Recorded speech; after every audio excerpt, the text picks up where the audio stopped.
India TV YouTube channel को subscribe करें और बेल आइकन दबाएं।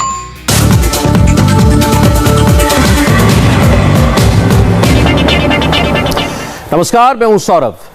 संसद सोमवार से शुक्रवार तक चली, लेकिन ठीक से एक दिन भी नहीं चली।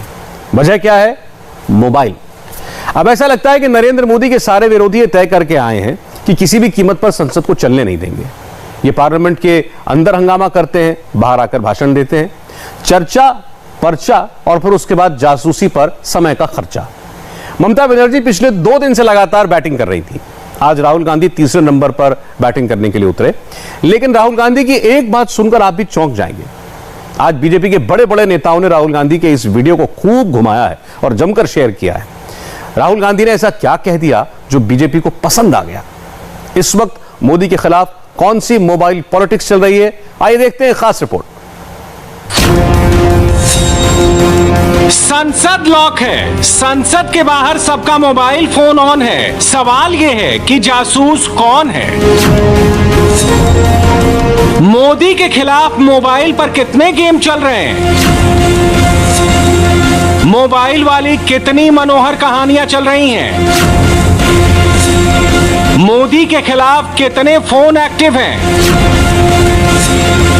कौन जासूसी कर रहा है? मोबाइल से छिपकर कौन वीडियो बना रहा है?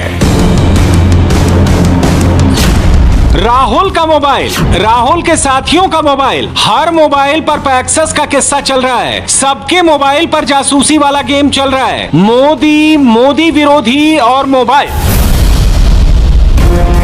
दिल्ली की सियासी गर्मी में इन दिनों मोबाइल वाला मौसम चल रहा है। अचानक सबके मोबाइल फोन जेब से निकलकर हाथ में दिखने लगे हैं। शुक्रवार को राहुल का फोन बजा और राहुल के मोबाइल पर जासूसी वाली रिंगटोन सुनाई दी। वो भी 1-2 बार नहीं, कई बार। मेरा फोन टैप किया। It is not only this phone. Every single phone of mine is tapped. ठीक है, मेरे फ्रेंड्स को फोन किया जाता है, उनको कहा जाता है कि आप राहुल गांधी को बता दीजिए कि हमारी उसकी टैपिंग होगी। राहुल के पास कितने फोन हैं? किस फोन में जासूसी का कितना झोल है? सच तो ये है कि ये सब कुछ गोलमोल है। मोदी के खिलाफ माहौल ऐसे ही नहीं बना। पूरी प्लानिंग के साथ मोबाइल वाली फील्डिंग सेट की गई। एक फोन राहुल का था तो 2 फोन उनके लेफ्ट और राइट में दिखे। ऐसा सिर्फ एक लोकेशन पर नहीं हुआ। दूसरा लोकेशन देखिए, जिस हाथ में जासूसी वाला पोस्टर था उसी हाथ में मोबाइल। तीसरी तस्वीर ये रही, लेफ्ट हैंड में पोस्टर, राइट हैंड में मोबाइल। तस्वीर नंबर 4 देखिए, पोस्टर में मोदी के खिलाफ आपत्तिजनक टिप्पणी और पोस्टर लिए शख्स के बगल में मोबाइल चमचमाती MK कनिमोझी। जासूसी चिल्लाना है, पोस्टर दिखाना है, मोबाइल चमकाना है और उसी मोबाइल से वीडियो भी बनाना है। प्रधानमंत्री होश में आओ, होश में आओ, होश में आओ। प्रधानमंत्री हाय हाय, हाय हाय हाय हाय। जासूसी करना बंद करो, बंद करो, बंद करो। प्रधानमंत्री शर्म करो, जासूसी करना बंद करो। राहुल गांधी आएगा। मोदी के खिलाफ मोबाइल वाला माहौल कैसे बनाना है? फोन किस हाथ में रखना है? कैमरे की तरफ कैसे चमकाना है? इसके लिए बाकायदा तैयारी की गई। जासूसी वाली नारेबाजी भले ही कांग्रेस के नेताओं ने की, मगर स्क्रिप्ट तो राहुल गांधी की ही थी। एक सैंपल राहुल ने खुद दे दिया, पूरा माहौल बनाया। सरकार लगातार जासूसी प्रकरण। भैया मैं प्रेस से बाहर मिल रहा हूँ, आ जाइए आप। सरकार लगातार जासूसी प्रकरण। भैया मैं प्रेस से बाहर मिल रहा हूँ, आ जाइए आप। अब सीक्वेंस ऑफ इवेंट देखिए। राहुल पहले कांग्रेस के नेताओं के साथ महात्मा गांधी की प्रतिमा के आगे पोस्टर्स लहराते हैं, मोदी के खिलाफ नारे लगवाते हैं, फोटो खिंचवाते हैं और वीडियो बनवाते हैं और वहां से निकल जाते हैं। कैमरे पर कांग्रेस के नेता मल्लिकार्जुन खड़गे आते हैं, दूसरे कांग्रेसी नेताओं को मोदी विरोधी नारों के लिए उकसाते हैं। ये वीडियो उसी का सबूत है।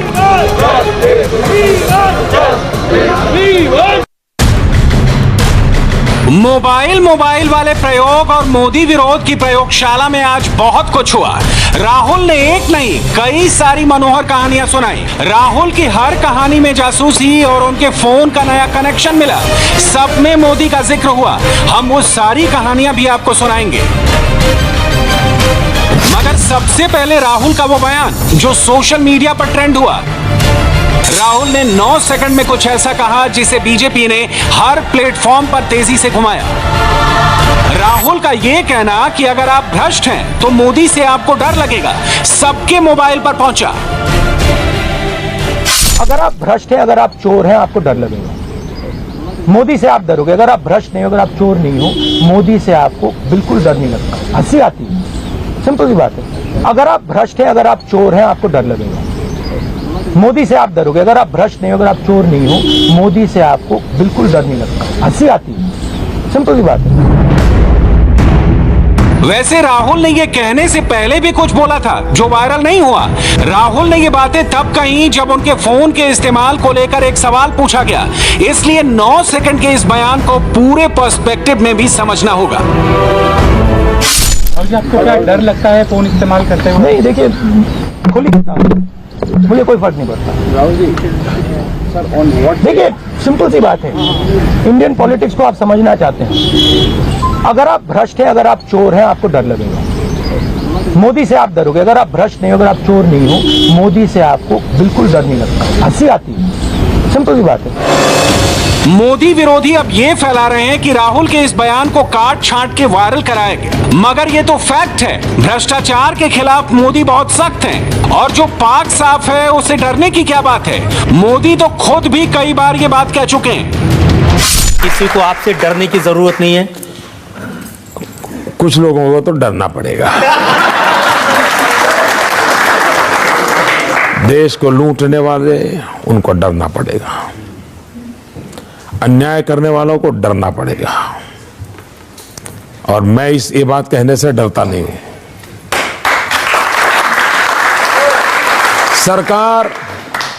सरकार ऐसी नहीं हो सकती कि जिसमें जो मर्जी पड़े वो चले।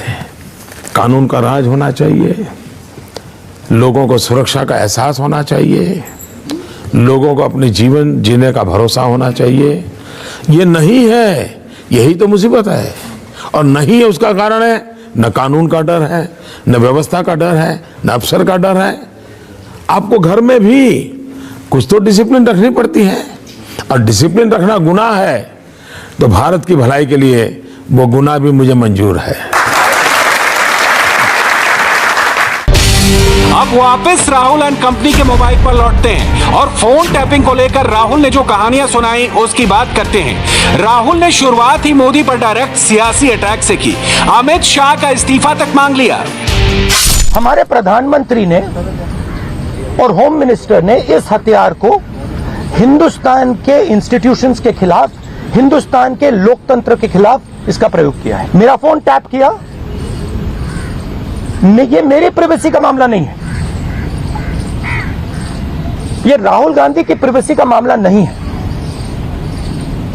मैं विपक्ष का एक नेता हूं, मैं जनता की आवाज उठाता हूं,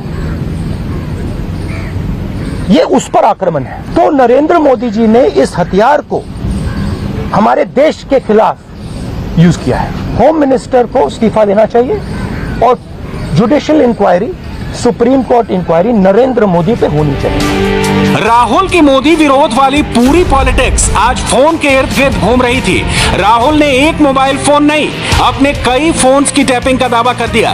मनगढ़ंत जासूसी के किस्से ऐसे कि वो इंटेलिजेंस ब्यूरो तक पहुंच गए। It is not only this phone. Every single phone of mine is tapped. Sir. Okay. And let me tell you another thing. I get phone call from IB people who tap my phone. Okay. They call me up and say, please be aware that we are tapping your phone. अब राहुल की ये कहानी सुनकर क्या समझा जाए? जिस तरह कथित जासूसी कांड ही मनगढ़ंत दावों पर आधारित है, क्या राहुल की फोन टैपिंग वाली थ्योरी भी वैसी है? लॉ ऑफ द लैंड के हिसाब से अगर राहुल गांधी जी को यह लगता है कि उनका फोन टैप किया जा रहा है तो वो अपना फोन इन्वेस्टिगेशन के लिए दें, और इन्वेस्टिगेशन में अगर पाया गया तो आईपीसी के हिसाब से कार्रवाई उसके ऊपर होगी। और राहुल गांधी के फोन को कौन टैप करेगा? कोई जूनियर कॉपीराइटर भी आपका वहां नहीं कॉपी करना चाहेगा, उसमें कुछ ओरिजिनल तो होता नहीं है। तो इंटेलिजेंस ब्यूरो तो बहुत दूर की बात है। आप जितना सोच रहे हैं ये सियासी प्रयोग उससे कहीं ज्यादा बड़ा दिखता है। राहुल हो या कांग्रेस का कोई और नेता हो, सबका एजेंडा एक है, किसी तरह संसद को लॉक करो, संसद के बाहर मोबाइल करो, जासूसी के नारे लगाओ और मोदी विरोधी माहौल बनाओ। वो जाना चाहते हैं डिक्टेटरशिप के और उसी तरीके से वो चल रहे हैं। इसीलिए हमने ये तय किया है कि लोगों को ये बताए असली चीज क्या है। क्या तरूर साहब टेररिस्ट है? राहुल गांधी जी टेररिस्ट है? क्या ये गद्दार है? क्या ये देशद्रोही है? अरे तुम खुद देशद्रोही बन रहे हो। देश को खत्म करने की बात तुम कर रहे हो, देश को डिवाइड कर रहे हो और डेमोक्रेसी को खत्म कर रहे हो और उसूलों के तहत आप नहीं चल रहे, इसीलिए हम प्रोटेस्ट कर रहे हैं। मोदी के खिलाफ चल रहे जासूसी वाले मोबाइल गेम के एडमिन वैसे तो राहुल गांधी हैं, मगर राहुल की टीम के खिलाड़ी लोकेशन बदल कर नई चालें चल रहे हैं, बिना तथ्यों के अफवाह फैला रहे हैं। रोज नए खुलासे हो रहे हैं।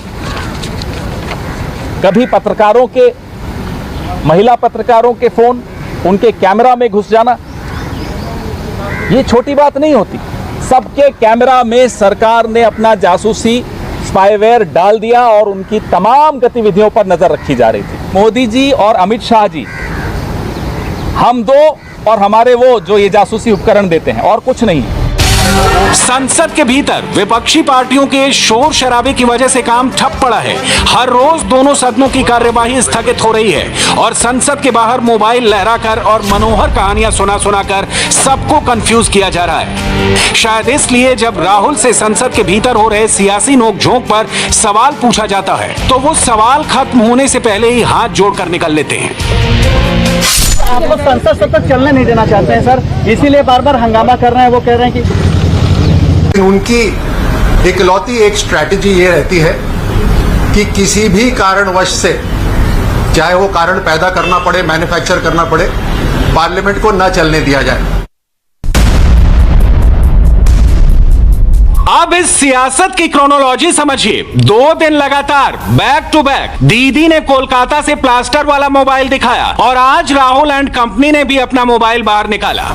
यानी एक लाइन में कहें तो मोदी के खिलाफ जासूसी और मोबाइल वाला सियासी खेल यूं ही शुरू नहीं हुआ। इसकी पटकथा पिछले 3 दिनों में लिखी गई। मोदी विरोधी टीम के सारे खिलाड़ी बैकडोर से साथ में आए और अब एंटी मोदी प्रोजेक्ट को अंजाम तक पहुंचाने की कोशिश की जा रही है। कुछ घंटों पहले राज्यसभा के भीतर टीएमसी के सांसदों ने जो किया वो सबने देखा। अश्विनी वैष्णव के हाथ से पेपर छीना गया, पर्चे फाड़े गए। कल देश के आईटी मिनिस्टर चुप रहे, मगर आज खोलकर बोले। तृणमूल कांग्रेस ने भारतीय जनता पार्टी के कार्यकर्ताओं पे जिस तरह का वायलेंस किया है बंगाल में, उसी कल्चर को आज पार्लियामेंट में लेके आ रहे हैं। मेरा सीधा सा प्रश्न है, हम देश को, हमारी नेक्स्ट जनरेशन पार्लियामेंटेरियंस को, उनको क्या संदेश देना चाहते हैं? सदन के बाहर का बयान आपने सुना, मगर लगातार दूसरे दिन एक्शन तो सदन के भीतर भी हुआ। पर्चा फाड़ने वाले टीएमसी के सांसद को पूरे सत्र के लिए ही निलंबित कर दिया गया। Sir, I move that doctor Shantanu Sen AITC be suspended from the services of the House for the remaining part of the current session for his unruly behavior. Yes, approved. Dr. Shantanu Sen stands suspended for remaining part of the bill. For the remaining part of the session. माननीय श्री शांतनु सेन जी, जैसा कि आप जानते हैं, आज सुबह राज्यसभा ने प्रस्ताव पारित कर आपको सदन की कार्यवाही में भाग लेने से इस सत्र की समाप्ति तक सस्पेंड किया है। अतः आपसे अनुरोध है कि आप सदन से चले जाएं ताकि सदन की कार्यवाही चल सके। मगर टीएमसी अब पर्चा फाड़ने वाले सांसद के सस्पेंशन को भी बड़ा मुद्दा बनाने जा रही है। स्क्रिप्ट रेडी है, बाकायदा प्रेस कॉन्फ्रेंस करके ऐलान किया गया है। मीटिंग तो ऐसा होना चाहिए, लेकिन आप फर्स्ट सवेरे आप रेजोल्यूशन लाएंगे, आप रेजोल्यूशन पास करेंगे 11 बजे, ठीक है ना? और क्या तब 12:15 बजे हम लोग को चाय पिलाने के लिए इनविटेशन देंगे? If you are really serious, you should have had a back channel meeting yesterday. Why today after We are not bothered about suspension, frankly. People will suspend them. I want to use Shukendu's line. They will suspend us, people will suspend them. They did this in Bengal, na? Modi विरोध की जासूसी वाली इस सियासी कहानी में अभी कई और ट्विस्ट आएंगे। मोदी को घेरने के लिए राहुल रोज रोज नए हैशटैग घुमाएंगे, मोबाइल दिखाएंगे। अगले हफ्ते दीदी भी दिल्ली पहुंचने वाली हैं, मोदी से मिलने वाली हैं। दीदी प्लास्टर वाला मोबाइल भी लेकर आएंगी और वो भी संसद के बाहर, और मोदी विरोधियों से मीटिंग में जासूसी की कहानियां सुनाएंगी। कुल मिलाकर कहें तो एंटी मोदी प्रोजेक्ट के सारे स्क्रिप्ट राइटर्स इकट्ठा होकर ना जाने कितनी मनोहर कहानियां सुनाएंगे। आज महाराष्ट्र में आई बाढ़ की तबाही से अब तक 71 लोगों की मौत हो चुकी है। कोंकण इलाके में शहर के शहर पानी में डूब गए। पिछले एक हफ्ते यहां रिकॉर्ड 1000 मिलीमीटर बारिश हुई है।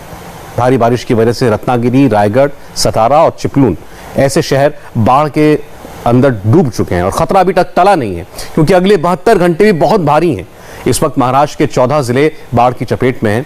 ऐसे में महाराष्ट्र में इस वक्त रिपोर्टिंग करना खतरे से खाली नहीं है, लेकिन हमारे 2 रिपोर्टर्स डूबते महाराष्ट्र की सच्ची रिपोर्ट आपके लिए भेज रहे हैं।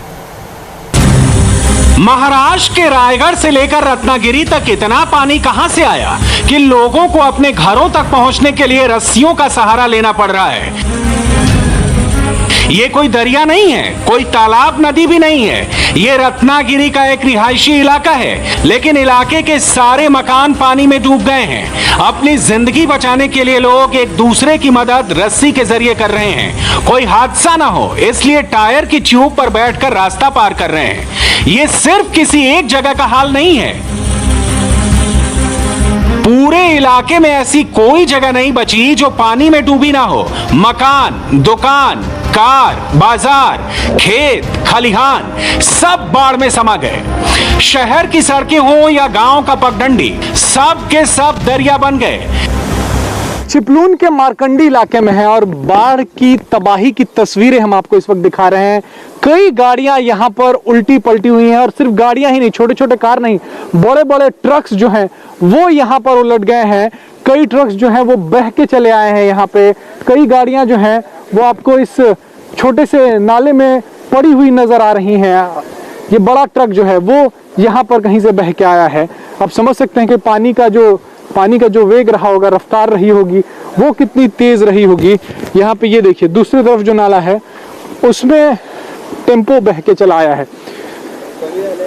10 से 15 फीट पानी पूरे चिपलून में भरा था और इस तरीके की कई तस्वीरें इस वक्त चिपलून में है।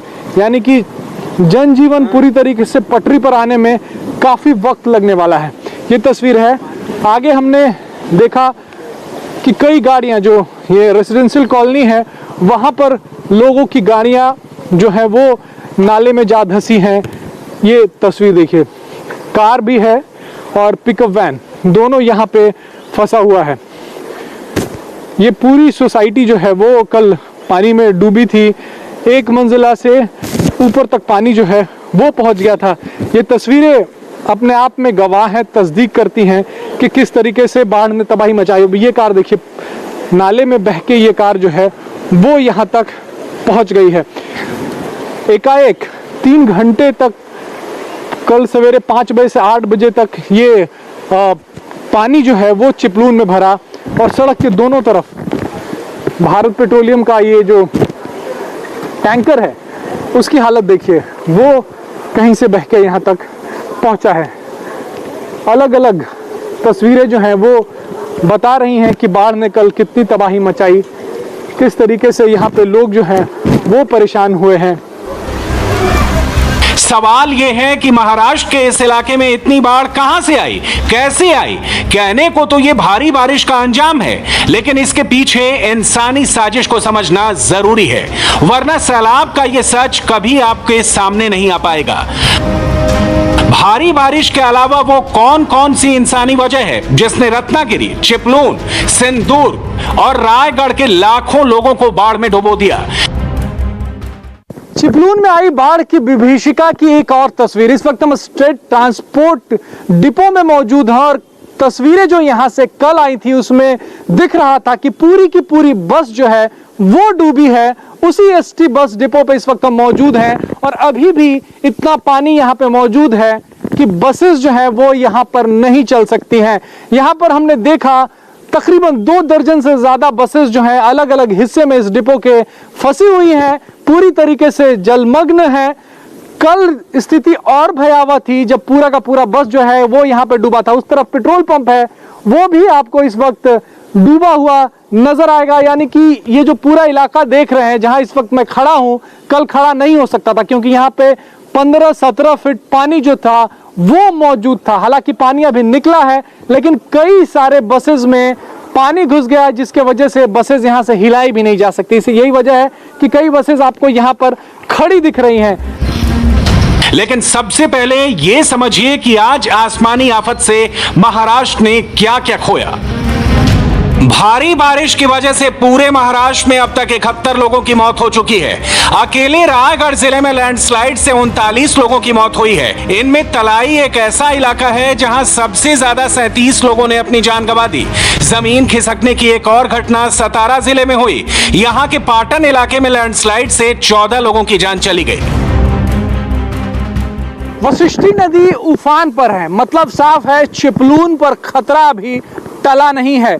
चिपलून के आधे हिस्से से पानी जरूर बाहर निकल गया है, लेकिन चिपलून से सटकर बहने वाली वशिष्ठी नदी अभी भी उफान पर है, खतरे के निशान से ऊपर बह रही है। खतरे का निशान इस वक्त हम आपको दिखा दें, 7 मीटर खतरे का निशान है और उसके ऊपर बह रही है, यानी कि 7.5 मीटर के करीब में अभी भी वशिष्ठी नदी बह रही है। ऐसे हालात में अगर बरसात तेज होती है, पहाड़ों पर बरसात तेज होती है, फिर से इस नदी में पानी आएगा और तेज रफ्तार के साथ आएगा।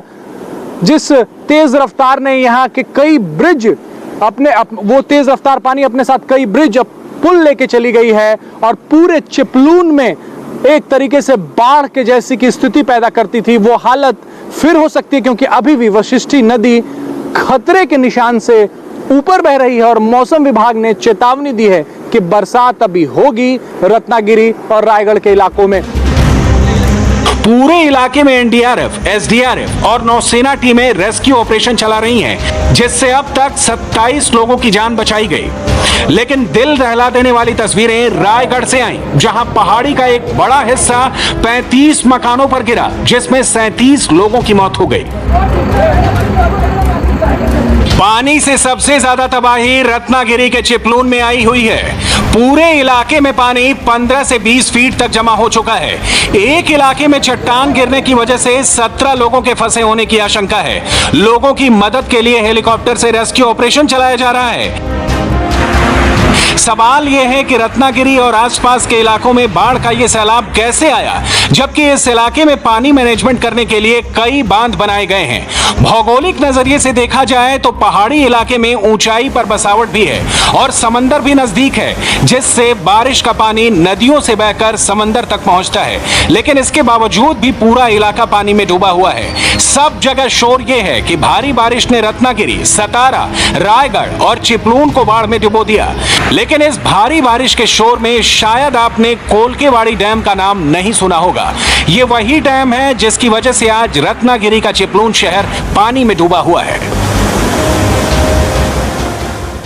चिपलून के कावलतली इलाके में मौजूद हूं और इस वक्त मैं रेसिडेंशियल सोसाइटी में हूं। कई सारे अपार्टमेंट्स यहां पे मौजूद हैं और सबकी गाड़ियां नीचे लगी हुई थी, जो अपने जगह से हिल गई हैं, उल्टी पड़ी हुई हैं। लोगों का लाखों का नुकसान हुआ है। साथ ही फर्स्ट फ्लोर तक बताते हैं कि यहाँ पे पानी घुस गया था, लोगों के घरों में यहाँ पे पानी घुसा है। रेसिडेंशियल सोसाइटी है, महंगे फ्लैट्स हैं यहाँ पर। लोगों ने अपने जीवन की गाढ़ी कमाई लगाकर ये घर खरीदे और एकाएक आप तस्वीरें इस वक्त देख रहे हैं कि सोसाइटी का क्या हाल हुआ। कल जो पानी यहाँ पे जमा है, गाड़ियां उल्टी पड़ी हैं, चारों तरफ सिर्फ तबाही का ही मंजर इस वक्त यहाँ पर नजर आ रहा है। खुद इलाके के कलेक्टर बीएन पाटिल कह चुके हैं कि चिपलून आया सैलाब प्राकृतिक आपदा के अलावा इंसान की लाई हुई तबाही है। अब इसके पीछे की वजह समझिए। रत्नागिरी इलाके में लगातार बारिश की वजह से कोलकेवाड़ी डैम लगभग पूरा भर चुका है। डैम की दीवारों पर पानी का दबाव रोकने के लिए डैम के 4 गेट खोल दिए गए। जब डैम का गेट खोलते हैं तो इन गेट से हर सेकंड 10,000 क्यूसेक पानी निकलता है, जो वशिष्ठ नदी में पहुंचता है। लेकिन वशिष्ठ रिवर बेसिन में अवैध निर्माण की वजह से नदी का रास्ता रुक गया है। जिससे बांध का ज्यादातर पानी चिपलून शहर में घुस चुका है और पूरा इलाका डूब चुका है। वशिष्ठी नदी ने चिपलून में क्या कहर बरपाया है, उसकी एक तस्वीर इस वक्त हम आपको और दिखा दें। मुंबई गोवा ओल्ड हाईवे है ये, और इस वक्त बंद है, और बंद होने की वजह जो है वो आपके सामने है। ब्रिज जो पुल था वो बह गया है चिपलून में। कल दोपहर में ये हादसा यहाँ पे हुआ। गनीमत थी कि उस वक्त कोई गाड़ियां इससे गुजर नहीं रही थी, यही वजह है कि कोई जान का नुकसान तो नहीं हुआ, लेकिन फिलहाल आवागमन इस मार्ग पर बंद है क्योंकि ये पुल बह गया है। वशिष्ठी नदी पूरे वेग में इस वक्त बह रही है, खतरे के निशान से ऊपर बह रही है। फिलहाल इस पुल के मरम्मत का काम शुरू किया गया है, लेकिन कई दिन लगेंगे इस पुल के मरम्मत के लिए। साथ ही इस मार्ग पर आवागमन बहाल होने में भी कई दिन लगेंगे। दूसरी बड़ी वजह यह है कि कोलकेवाड़ी डैम का गेट खोलने में कई बार प्रोटोकॉल फॉलो नहीं किया जाता है। निचले इलाके में बसे लोगों को इस बात का अलर्ट नहीं मिलता कि डैम के गेट खोले जाने वाले हैं। इसी लापरवाही की वजह से 70,000 की आबादी वाले चिपलून शहर में सैलाब आया हुआ है। ये आप तस्वीरें देखिए, यहाँ पे जो बता रहे हैं कि बस आगे लगा हुआ है और बस के ऊपर से पानी जा रहा था, बस के 2 फीट ऊपर से पानी जो है वो जा रहा था। और अभी भी बहुत हालत यहाँ पे बहुत ठीक है, ऐसा नहीं है। और ये सबसे निचला इलाका है चिपलून का, इसलिए यही वजह है कि यहाँ से पानी निकलने में अभी कई और घंटे लगेंगे। चिपलून करीब आधे चिपलून से पानी इस वक्त निकल चुका है क्योंकि बारिश जो है वो थमी हुई है। कल एकाएक सवेरे 5 बजे से लेकर 8 बजे के बीच में लोग यहाँ पे बताते हैं कि एकाएक पानी जो है वो यहाँ पर जमा होने लगा, और इतना जमा हो गया कि 10 से 12 फीट चिपलून के करीब हर इलाके में 10 से 12 फीट पानी जो है वो जमा हो गया। अब जब पानी निकला है तो लोग अपने घर का, अपने दुकान का जो जरूरी सामान है उसे चेक कर रहे हैं, देख रहे हैं क्या बचा है और क्या नहीं बचा है। तो फिलहाल चिपलून जो है वो धीरे धीरे पानी निकल रहा है, लेकिन अभी भी आधे चिपलून से पानी निकलना बाकी है। महाराष्ट्र में बाढ़ से आई तबाही का कारण भारी बारिश के अलावा कमजोर होते बांध भी हैं, जो बारिश के बोझ को सहन नहीं कर पाते हैं। जबकि महाराष्ट्र में देश के सबसे ज्यादा बड़े बांध हैं। नासिक के डैम सेफ्टी ऑर्गेनाइजेशन के अनुसार देश में कुल 5,202 बड़े बांध हैं, जिनमें से 35% अकेले महाराष्ट्र में है। सरकार की dam safety in India report कहती है कि बड़े बांधों के फेल होने की 4 घटनाएं सामने आई, जो बाढ़ का बहुत बड़ा कारण बने। डैम सेफ्टी रिपोर्ट के अनुसार ज्यादातर बांधों की सुरक्षा और मरम्मत के लिए पर्याप्त फंड नहीं है। इसके अलावा बांध को सुरक्षित रखने के लिए राज्यों के पास टेक्निकल सपोर्ट भी नहीं है। बांधों के फेल होने की वजह भी समझ लीजिए। इसमें पहला है अचानक आए बाढ़ के पानी से बांध में दरारें पड़ना, जो बांध के फेल होने का सबसे बड़ा कारण है। बांधों से पानी निकालने की अपर्याप्त व्यवस्था दूसरा कारण है। बांध में खराब तरीके की पाइपिंग पानी निकलने की स्पीड पर असर डालते हैं। इसके अलावा दूसरी ऐसी कई समस्याएं हैं जो बांध को कमजोर बना रही हैं। हैरान करने वाला आंकड़ा यह भी है कि देश के बड़े बांधों में सिर्फ 7% बांध ऐसे हैं जिसमें इमरजेंसी ऑपरेटिंग सिस्टम मौजूद है, जबकि 5% बांधों में अब भी मैनुअल ऑपरेटिंग सिस्टम है। यानी बाढ़ जैसी तबाही के दौरान बांध के गेट खोलने के लिए इंसान का इंतजार करना पड़ेगा। तब तक बाढ़ का सैलाब पूरे इलाके को डुबो सकता है, जो रत्नागिरी, रायगढ़ और चिपलून जैसे इलाकों में हुआ है। और तबाही का यह सिलसिला अभी थमने वाला नहीं है, क्योंकि बारिश का दौर जारी है और बांध से पानी भी छोड़ा जा रहा है। यात्रियों से भरी एक लग्जरी बस में ऐसा क्या हुआ जिससे चीख पुकार मच गई, देखने वालों की भीड़ लग गई। दिल दहला देने वाली तस्वीर इस ब्रेक के बाद।